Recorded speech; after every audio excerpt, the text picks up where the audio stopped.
continuer, on va faire une petite config. On a notre routeur qui est là. On va aller chercher un VPC ici, donc un petit PC en fin de compte, hein, et j'en sélectionne un autre, tiens, voilà. Ensuite, je vais aller sélectionner un petit switch ici, et un autre switch là. Et je vais raccorder tout ce beau monde. Je clique ici sur le link. Alors, je fais Ethernet 0 ici, et je me déplace, je clique, et je sélectionne Ethernet 0. Je viens ici, je clique, je sélectionne Ethernet 0, et je viens ici, je sélectionne Ethernet 0. Ensuite, je clique sur Switch 1 ici, je sélectionne l'Ethernet 1 qui est libre, je clique sur R4, je sélectionne le Fast Ethernet 0 qui est ici. Patiente un petit moment. Je clique sur le switch ici, je sélectionne Ethernet 2 et je viens sur R4, je sélectionne celui qui est libre, hein, le Fast Ethernet 0. Voilà, ici il me dit erreur while creating link, dynamite error while running command neo create from UDP enable to create UDP NIO. Alors je vais essayer de recommencer, hop, et je clique, voilà, donc j'ai mal sélectionné tout simplement, il ne faut pas hésiter à recommencer.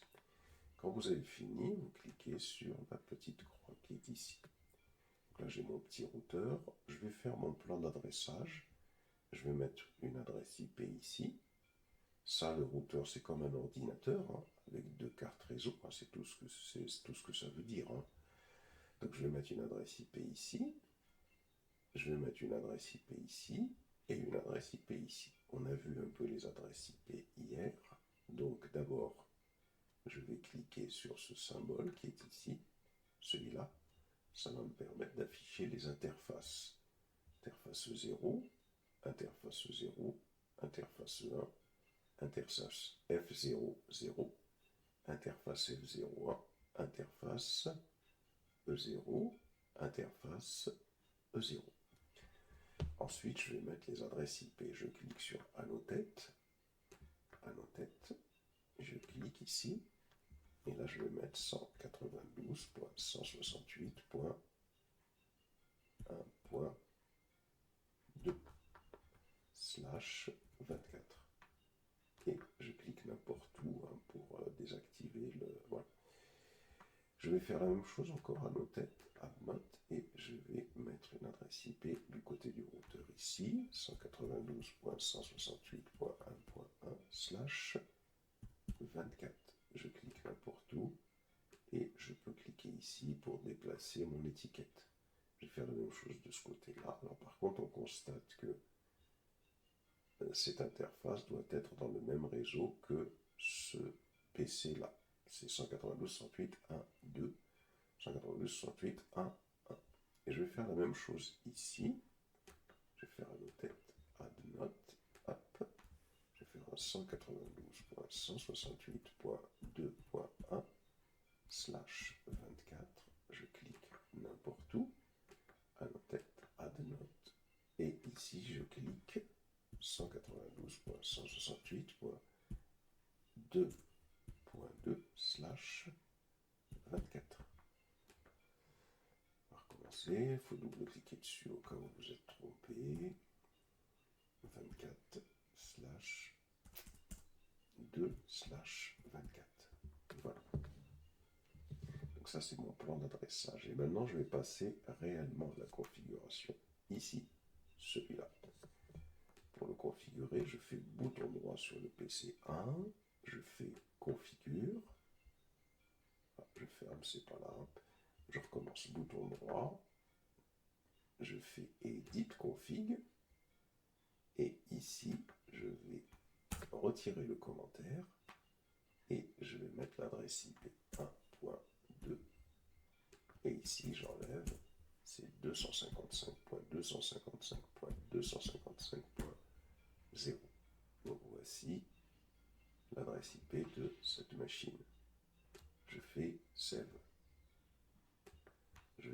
bouton droit sur cette machine et je vais la démarrer. Je fais un start. Elle devient verte, donc ça va, c'est bon, j'ai démarré. Et je me déplace sur console. Je constate que quand la machine démarre, elle a bien l'adresse IP que je lui ai attribuée. C'est parfait. Je ferme la console de cette machine. Je viens sur celle-là, je fais bouton droit, je fais Edit Config, et là, je décoche. Je vais donner la bonne adresse, 2.2, pardon, et là, je vais faire 255.255.255.0. Et je clique sur Save. Je viens ici, bouton droit, et je vais dans console. Et dans console, il faut d'abord démarrer. Bouton droit, je fais Start. Alors, il semble qu'elle ne veut pas démarrer. On va recommencer. Bouton droit. Bouton droit. Start. Voilà. Bouton droit. Bouton droit. Console. Alors, voyons la console. C'est parfait, c'est 2.2. Donc, ça marche. Donc là, on a configuré ces deux machines-là. Maintenant, on va passer ici. On va configurer sur ce routeur l'interface F0/0 avec cette adresse IP-là. Allez, on fait un bouton droit. On va faire un Start pour démarrer le routeur. Patiente. Alors, il ne veut pas démarrer. On recommence. Start. Il ne veut pas y aller apparemment. Console. Alors, ce qu'on va faire, on va carrément venir ici. Allez, on va faire un Start pour tous les devices. Voilà. Alors, vous pouvez démarrer ici, hein, tout simplement. Allez, bouton droit, console. Touche, entrée. Hein. Voilà, on attend. Il va démarrer le... Ok. Alors maintenant, je vais diminuer ici. On va configurer cette interface F00. Donc je vais faire comment? Je vais rentrer dans le mode configuration. Pour ça, je vais faire conf T. Ça, c'est pour rentrer dans le mode configuration du routeur. Ensuite, je vais dire que je veux configurer cette interface F00, celui-là. Donc je vais écrire int f0/0. Je suis en mode configuration de cette interface. Je vais lui donner cette adresse IP-là. IP adresse 192.168.1.1, ça c'est l'adresse IP, et le masque réseau 255.255.255.0. Je valide. Donc j'ai donné l'adresse IP. Maintenant, il faut que j'active cette interface parce qu'il n'est pas activé. Le routeur est démarré, mais pas l'interface. Donc je vais écrire no chat, c'est-à-dire pour lui dire no shutdown. Et là, il va s'activer. C'est-à-dire que si je ne fais pas ça, voilà, on le voit qu'il est actif. Il suffit de faire maintenant un exit pour sortir du mode configuration de cette interface. On voit qu'on est revenu au mode config. On va configurer celui-là maintenant, le F0/1. Pour ça, je vais faire int F0/1. Je valide. Je suis dans le mode configuration de l'interface. Ensuite, je vais faire IP adresse 192.168.2.1 et je donne le masque réseau 255.255.255.0. Je valide et là je vais écrire ensuite no chat pour activer cette interface. J'attends un peu, il va s'activer. Et là, je fais un exit pour sortir du mode configuration de l'interface, mais je suis toujours en mode configuration. Donc je fais encore un exit. Je sors du mode configuration tout court du routeur. Et maintenant, il faut écrire cette configuration en mémoire. Sinon, quand le routeur sera éteint, eh bien, je perdrai tout. Alors, write, comme ça. Voilà. Donc là, c'est parfait. Alors, on peut voir ce qu'on a fait. Il suffit de faire show IP interfaceuse brief. On valide. Alors, c'est sans le S. Hein. Sans le S, interface brief. Voilà. Et là, on voit qu'on a bien configuré nos deux Fast Ethernet 00, Fast Ethernet 01. Voici les adresses IP. Ils sont en mode app.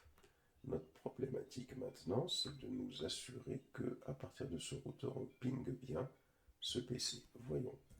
Ping 192.168.1.1. C'est bon, on voit que ça marche bien, ils communiquent ensemble. Est-ce qu'à partir de ce routeur, je ping bien l'autre machine hein, qui est de ce côté-ci, celle-là, est-ce que je la ping? On va voir. On va tout simplement venir ici, on va faire un ping 192.168.2.2. Ça marche. Des fois, il faut attendre un peu. Ça marche. Success rate, on le voit ici. Donc, c'est très bien. Est-ce qu'à partir maintenant, donc c'est parfait. Donc là, je vais éteindre, je vais fermer l'interface du routeur qui est ici. Je vais aller sur ce PC et à partir de ce PC, je vais pinguer ce routeur ici pour voir si ça marche. Je vais tenter de pinguer ça ici et je vais tenter à partir d'ici de pinguer ce PC pour voir si ce PC communique avec ce routeur, quelle que soit l'interface, et si ce PC communique avec cet autre PC. On y va, bouton droit, console.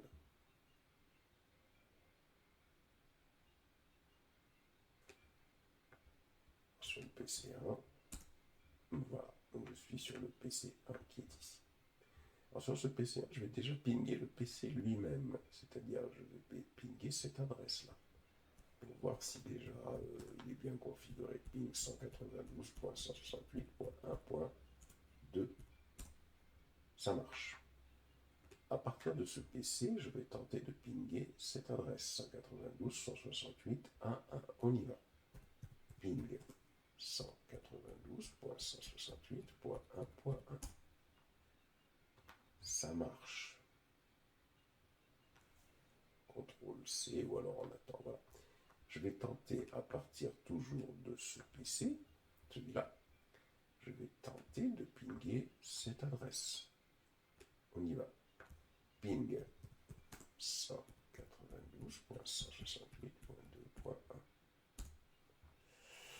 Ça marche pas. Donc on voit qu'à partir d'ici, de ce PC, je ne peux pas pinguer cette interface. Donc à partir de ce PC, c'est même pas la peine d'essayer de pinguer cette machine. Pourquoi ça ne marche pas? Alors, effectivement, les deux machines ne sont pas dans le même réseau. Donc on pourrait se dire, a priori, c'est normal, parce que celle-là, elle est dans le réseau 192.168.1. On le voit ici, tandis que là, on est 192.168.2. Oui, mais un routeur, il peut être, normalement, il permet de pouvoir passer d'un réseau à l'autre. Alors ici, comme les deux réseaux sont rattachés directement à ce routeur, l'idée c'est de rajouter une passerelle à ce PC-là. C'est-à-dire que ce PC, qu'est-ce que c'est qu'une passerelle? C'est tout simplement une interface qui permet à ce routeur de passer sur un autre réseau. Ce PC, sa passerelle, c'est cette adresse-là. Pourquoi? Parce que celui-là, quand il tente de pinguer cette interface, comment ça marche? Il fait un ping, donc on va avoir un paquet de données qui va voyager jusqu'à cette adresse-là, qui va être bloqué. Si on indique à ce PC que la passerelle, c'est cette adresse-là, qu'est-ce qui va se passer? Passerelle, ça veut dire sauter. Il va tout simplement aller vers ce réseau-là. Bon, j'expliquerai comment ça fonctionne à l'intérieur, mais schématiquement, c'est simple à comprendre de cette façon-là. Il va pouvoir pinguer cette adresse-là. On y va, on va essayer de faire ça. Bouton droit, Edit configuration, et ici, donc, à ce niveau-là, je vais rajouter la passerelle tout à la fin, 192.168.1.1, et je fais un save. Pour que ce soit pris en considération, il faut faire un bouton droit, il faut faire un reload. Vous vous assurez que ça passe à rouge et que ça devient ensuite vert. Si ce n'est pas le cas, il suffit tout simplement de recommencer un bouton droit. Je vais faire un start. Voilà. Je fais un bouton droit et je vais sur console. Voilà la console du PC qui s'ouvre ici. Alors je l'ai ouvert 2 fois, donc c'est peut-être pas une bonne chose. Hein. Je vais la fermer ici.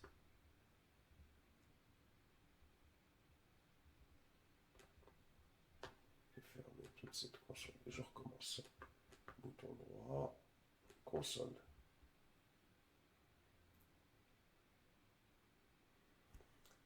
Touche entrée. Tentons de pinguer, maintenant qu'on a mis la passerelle, hein, tentons de pinguer le 2.1. Alors, ping 192.168.2.1. Ça marche grâce à la passerelle. Est-ce que maintenant, puisque j'ai la passerelle, est-ce que là, quand j'envoie un paquet de données, on sait qu'il passe de l'autre côté? Est-ce qu'il peut arriver jusqu'à là? Est-ce qu'on peut pinguer le 2.2 ici? Allez, on va essayer. Ping 192.168.2.2. Ça marche pas. Non, ça marche pas. Il me dit time out, ça marche pas. C'est pas comme en haut, il me dit que c'est bon. Donc, on voit que de là, du fait qu'on a mis la passerelle, ça ping jusqu'à là. Par contre, de là, ça ne ping pas jusqu'à là.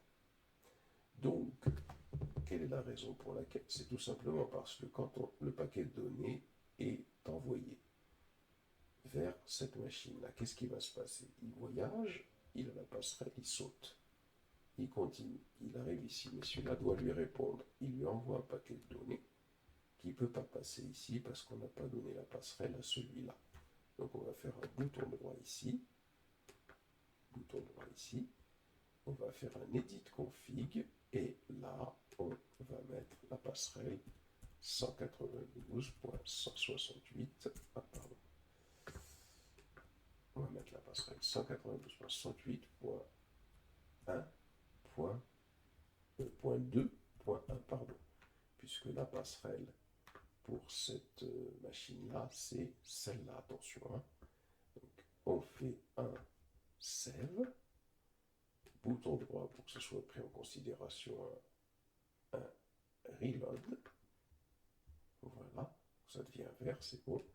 On va faire un bouton droit, un console. On lance la console pour le PC2. Voilà, le PC2, il est là. Et on va se faire on va cette fois-ci revenir sur le PC1, sur celui-là.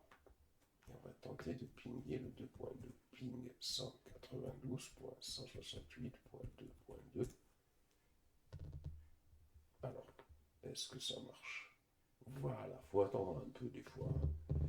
Et c'est parfait. On a notre configuration qui est ici. Alors, juste une petite chose. Hein. Avant de sauvegarder, vous fermez. Vous voyez, quand vous avez un projet à sauvegarder. Ensuite, ce qu'il faut faire, c'est faire File et vous allez sur Save Project As. Alors parfois, c'est ça le problème de GNS3, mais c'est pas trop grave. Hein. Vous voyez, par exemple, quand je vais tenter de sauvegarder projet formation 1, je vais faire OK. Là, il me dit Project Node, it cannot be overwritten. Donc il me dit que je ne peux pas l'écraser. Donc ce qu'on va faire, on va tenter de voir si on peut le sauvegarder autrement. Alors, est-ce qu'il y a la sauvegarde carrément toute simple? Donc là, non. Donc ce qu'il faut, ce que vous faites, hein, c'est la chose suivante. Hein. Vous faites un Save Project As, et puis vous le sauvegardez sous un autre nom Mais pour pouvoir basculer, si vous voulez, d'un projet à l'autre, par exemple, on va dire que ça c'est le projet formation 1, on va l'appeler projet formation 1, 1. Voilà, vous faites comme ça. Voilà, comme ça, il sera sauvegardé. Patienter un petit peu. Et quand il est sauvegardé, on peut, par exemple, tiens, fermer complètement. Je peux réouvrir ensuite le projet. Dans un petit moment. Et ici, vous voyez, j'ai projet formation 1.1. Ça a été le projet que j'ai sauvegardé précédemment. Alors on attend toujours que le petit serveur démarre. On annule à ce niveau-là. Et ici, je vais ouvrir le projet formation 1.1.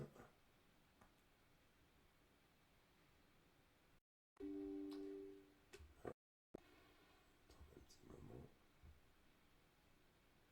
Toujours des petits problèmes des fois qui se posent avec GMS3 ici.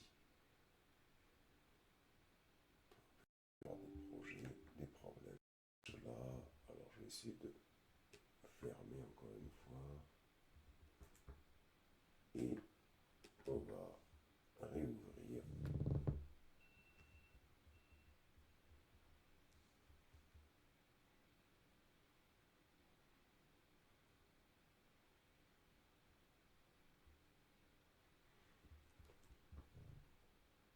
Patiente un petit moment. On fait un console. Alors le projet formation 1.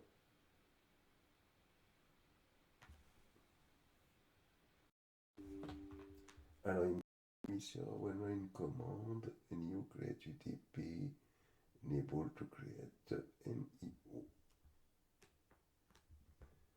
Alors, si je tente d'ouvrir le précédent ici.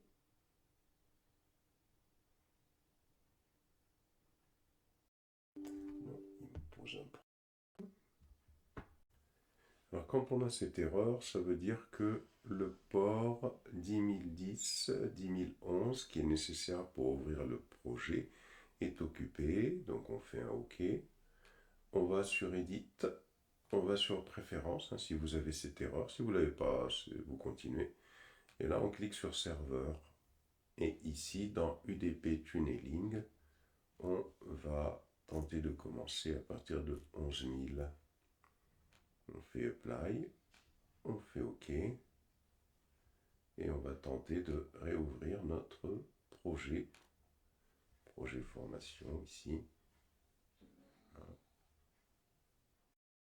Alors, il dit qu'il y a toujours ce problème.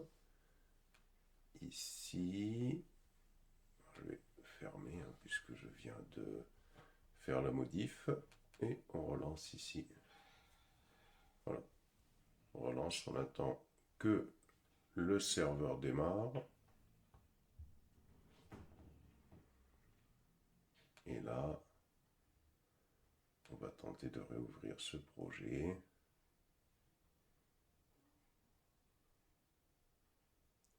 Voilà.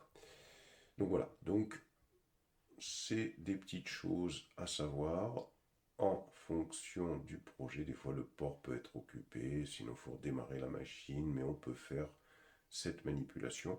Voilà, là, on peut travailler tranquillement. Et à la rigueur, quand on a fini de travailler, on peut enregistrer notre projet.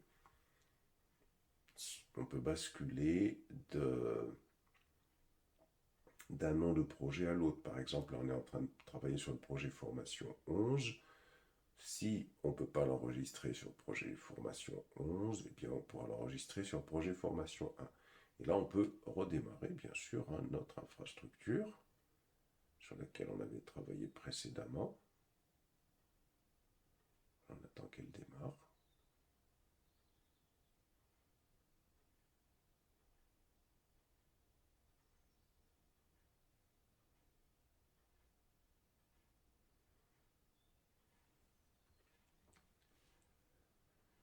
Voilà.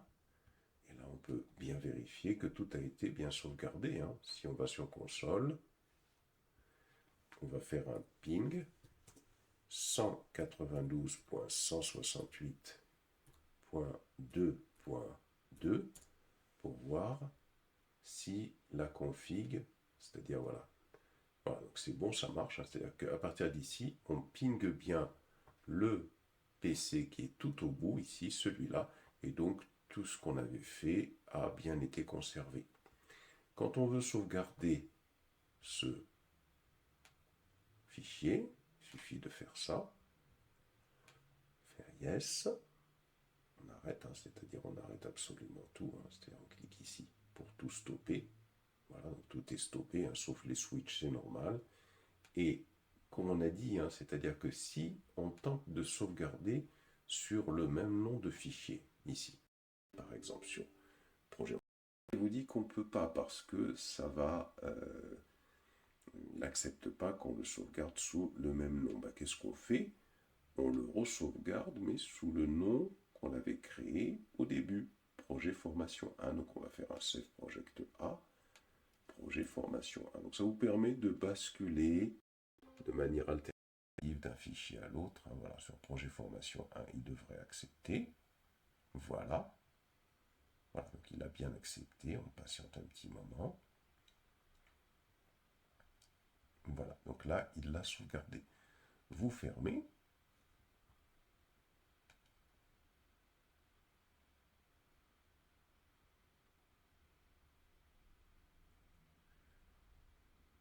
Et on va tenter de redémarrer encore une fois. Alors ici, on ferme tout, hein. On va tenter de redémarrer encore une fois pour voir quel problème pourrait se poser.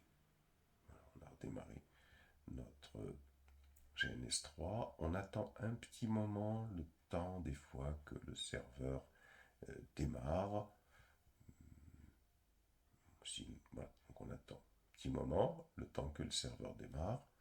On fait un console et on revient ici, mais cette fois on l'avait sauvegardé, d'ailleurs il est toujours en premier, hein, sous projet formation 1, on peut aller tenter de l'ouvrir pour voir si on ne va pas avoir encore un problème de port. Voilà, c'est parfait.